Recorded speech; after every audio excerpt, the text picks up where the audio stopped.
Hello dear students, आज हम करने वाले हैं 5 most commonly used phrasal verbs and this is the second part in the series.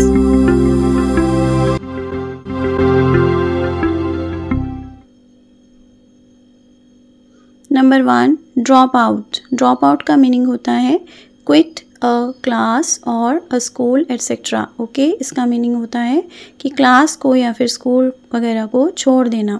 I dropped out of science because it was too difficult. इसका meaning है कि मैंने science पढ़ना छोड़ दिया था क्योंकि ये बहुत ही ज़्यादा डिफ़िकल्ट थी। ओके, आई होप आपको अच्छी तरह से क्लियर हो रहा है कि ड्रॉप आउट का मीनिंग होता है किसी चीज़ को छोड़ देना।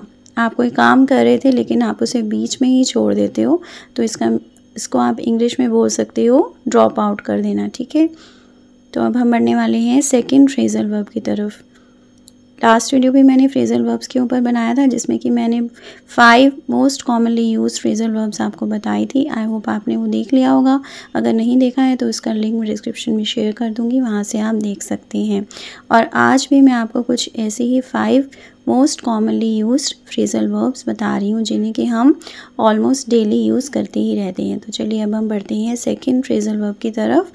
Find something out. Find something out को हम ऐसे कह सकते हैं कि जब आप कोई चीज़ डिस्कवर करते हो, कोई चीज़ ढूंढ लेते हो। ओके, कोई चीज़ गुम हुई थी और आप उसे ढूंढ लेते हो, तो उसको आप कैसे सेंटेंस में बना सकते हो। अभी मैं आपको सेंटेंस का एक एग्जाम्पल दिखा रही हूँ, देखते रहिए आप ध्यान से और उसे अच्छी तरह से समझने की पूरी कोशिश कीजिए। देखिए, सेंटेंस है, we try to keep the time of the party a secret but Sonia found it out.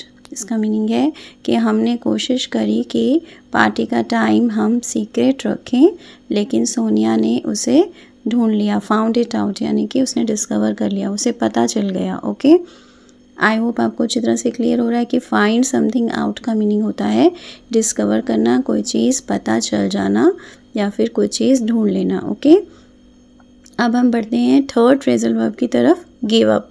Give up बहुत ही ज़्यादा कॉमनली यूज फ्रेजल वर्ब है। इसका मीनिंग होता है स्टॉप ट्राइंग, जब आप कोशिश करना छोड़ देते हो। ओके, बहुत ही ज़्यादा कॉमनली यूज फ्रेजल वर्ब है। आपने अक्सर सुना ही होगा कि डोंट एवर गिव अप, कभी भी स्टॉप ट्राइंग यानी कि कभी भी कोशिश करना मत छोड़ो। ओके, देखिए यहाँ पर एग्जाम्पल दिया हुआ है, his maths homework was too difficult so he gave up. इसका मीनिंग है कि उसका मैथ्स होमवर्क बहुत ही ज़्यादा डिफ़िकल्ट था, इसलिए उसने कोशिश करना छोड़ दिया था। वैसे हमें कभी भी कोशिश करना नहीं छोड़ना चाहिए, है ना। We should never give up, हमें कभी भी कोशिश करना नहीं छोड़ना चाहिए। अब हम देखते हैं number 4, go after somebody. Go after somebody का मीनिंग होता है टू फॉलो समबडी, किसी के पीछे जाना। ओके, किसी को फॉलो करना। My brother try to go after the thief in his car.